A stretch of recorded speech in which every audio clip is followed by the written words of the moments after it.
I'm Annie Fitzsimmons. I'm your Washington REALTORS legal hotline lawyer, and this is the third video in our series with John Manning talking about best practices if your goal is to get your client to and through the closing table successfully.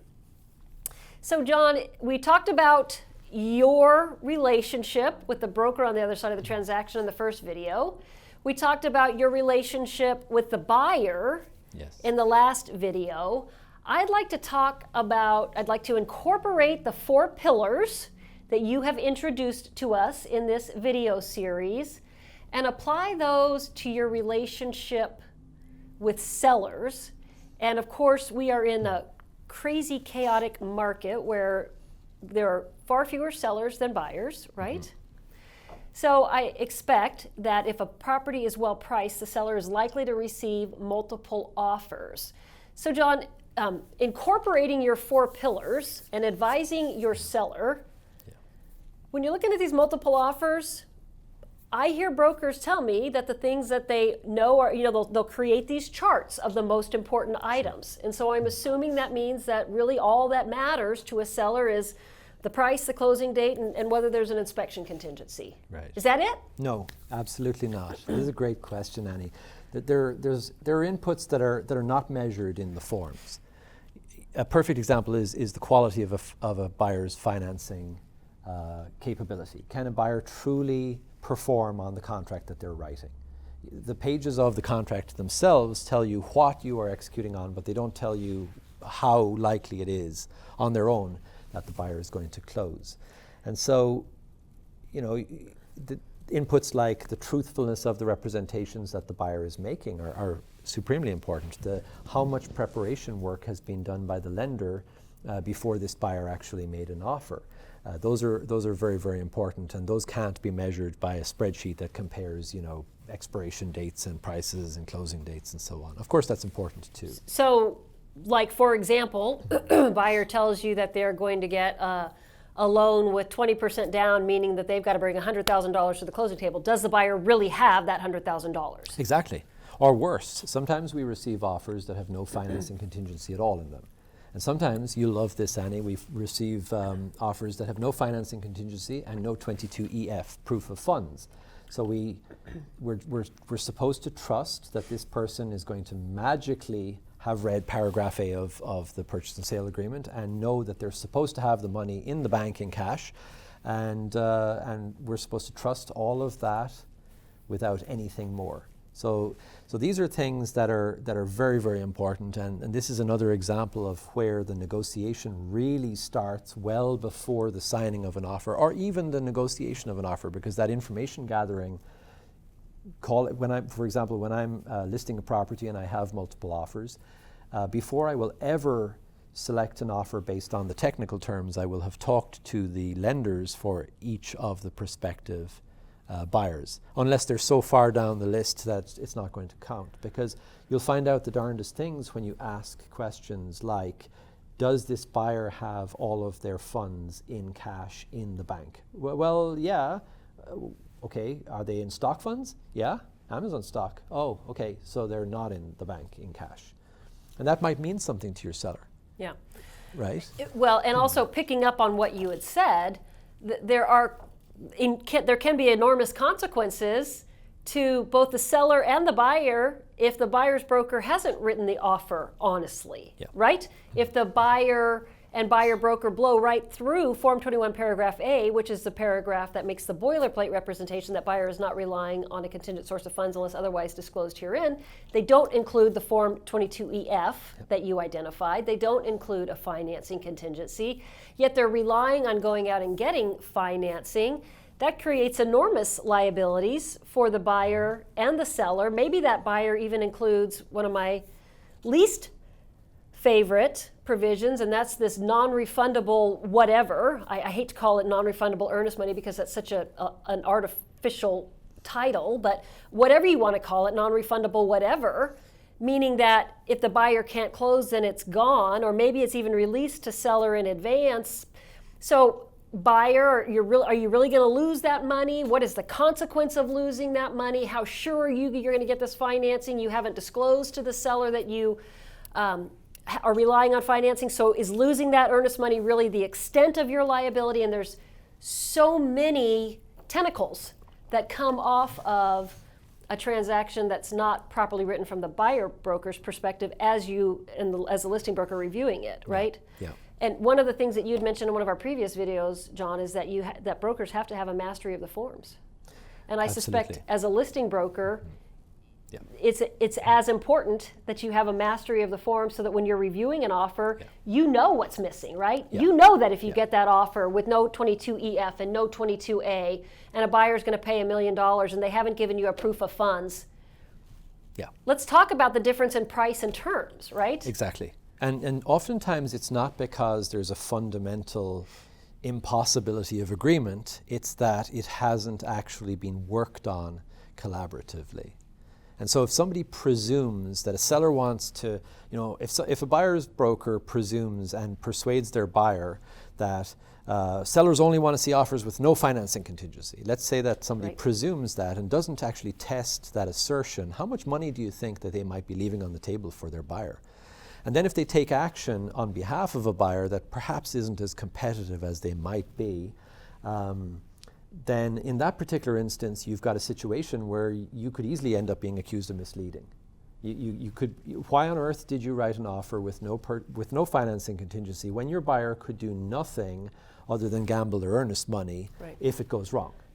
And so, so that diminishes your professional credibility as a buyer's broker coming into a listing agent or a listing broker in a multiple offer situation.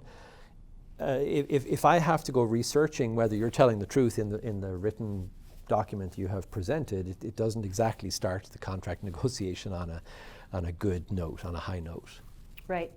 So one of the things that I've heard happening in the marketplace, John, from the listing broker's perspective, since I want you to focus on this from the listing broker's perspective, is buyers coming in and using the 35E and bidding up the price so ridiculously high that there's no way it can appraise at that, right? Just knowing that they're going to try and bring it down through whatever, the appraisal, or I know in your marketplace a lot of buyers don't have inspection contingencies, but across the state there's still a lot of buyers who purchase with the Form 35 inspection contingency. So as a listing broker, tell me, how do you bring the professional credibility to bear for your seller when you're helping them review these offers that might create pie-in-the-sky outcome for the seller, but there's a foundation, a grounding of reality that you also have to, your job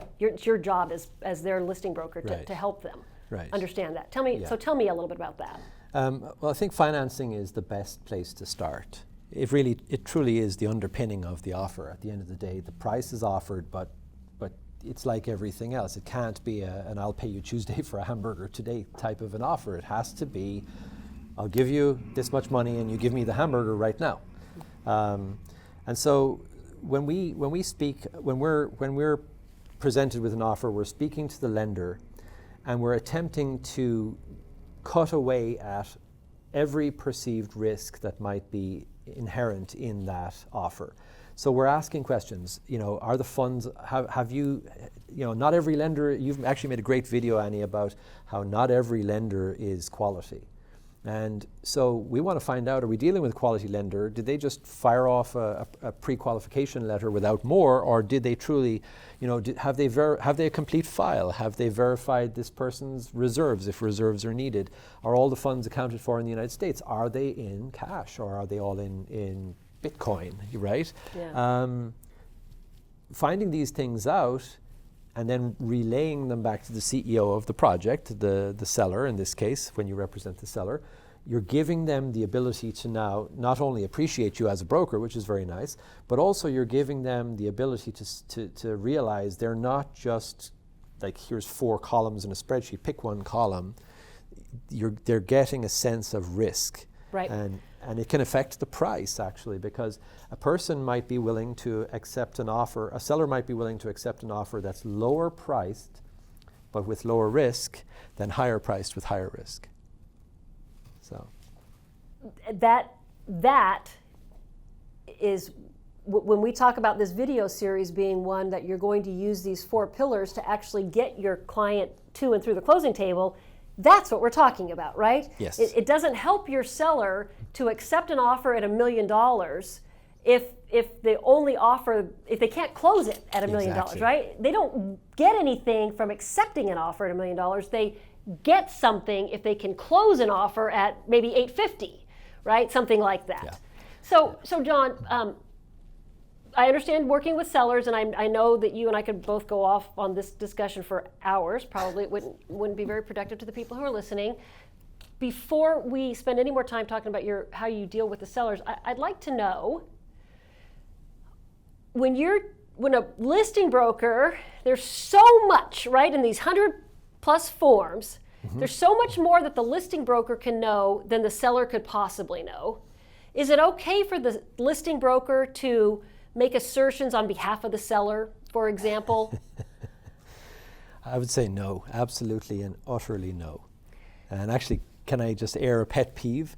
One of the biggest examples in my book of what you've just asked is when a listing broker says, well, I couldn't possibly tell you about the price. Okay, wait a minute. So let's tee this up. I'm the buyer broker, and I am reaching out to you saying, I have a buyer who wants to make an offer on your seller's home. They're a well-qualified buyer. I can even send you the underwriting pre-approval letter. That's my pet peeve. All of you buyer brokers who are out there right now working with buyers who haven't found the house that they want yet, you better be having them work with their lender right now getting that underwriting pre-approval letter. But that's truly an aside. So I call you, John, as the listing broker, and I say, my buyer has an underwriting pre-approval. They are ready to purchase. Can you tell me something about what the offers are that you've got? So all the offers are in, and you've got one buyer that might be third in line on price, but their terms are highly desirable. Maybe they're completely qualified and you want this offer, but they're not there on price. In my opinion, the worst thing on earth you can do is just leave it up to pure luck that buyer guesses that against all other offers that they don't even know how many or what they say, they're going to somehow guess their way to the winning spot. So okay, wait a minute, John. Are you saying then that every time you've got a buyer you want their offer, but they're not in first position, you're going to immediately tell them what the highest price is? Absolutely not. No, that's Okay. thank you very much for clarifying. Obviously on a video you can only convey so much. There's going to be times where legally it's mandated that we not disclose information, and then there's going to be times where it's very much in the interest of our client to strategically disclose information. Now, the way I distinguish between those two things goes back to your earlier question or your earlier point. I'm going to sit with my seller and I'm going to say, here are the offers, and they will have an appreciation for the additional due diligence that will have been done with the lenders, for example, and with the buyers brokers themselves. And at that point in time, okay, wait a minute. So we didn't actually say that. So you as a listing broker are going to have already done some background homework with each of these. There's 10 offers, but you think 3 of them are going to be most likely acceptable to your seller. Yeah. So those are the 3 you're going to focus on, and you're going to do research on each one of them. And the research is you're going to work with the buyer broker, and you're going to, if they have a lender, a disclosed lender, you're going to talk to the lender. Yeah, and here's a hint. I mean, from a listing broker's perspective, if I get to offer review date and I haven't heard from that buyer's broker ever, and I receive an offer, that's a fundamental weakness right there in that offer, because I haven't a clue. Whereas, a good buyer's broker will call me up as the listing broker and will explain what their client is trying to achieve. Will try to cause me to buy into their hopes and dreams, and will try to create an emotional connection, and that's all a part of a negotiation at the end of the day. Okay, so John, honestly, that might be normal course of business in your office. That's not a reflection of what I hear across the industry. What I hear across the industry is that buyer brokers email offers in and then wait for a response. And maybe as the market has gotten a little bit hotter, and we've talked a lot about this, hopefully buyer brokers are at least giving a heads up, text message, phone call, or maybe a follow-up email that I submitted an offer.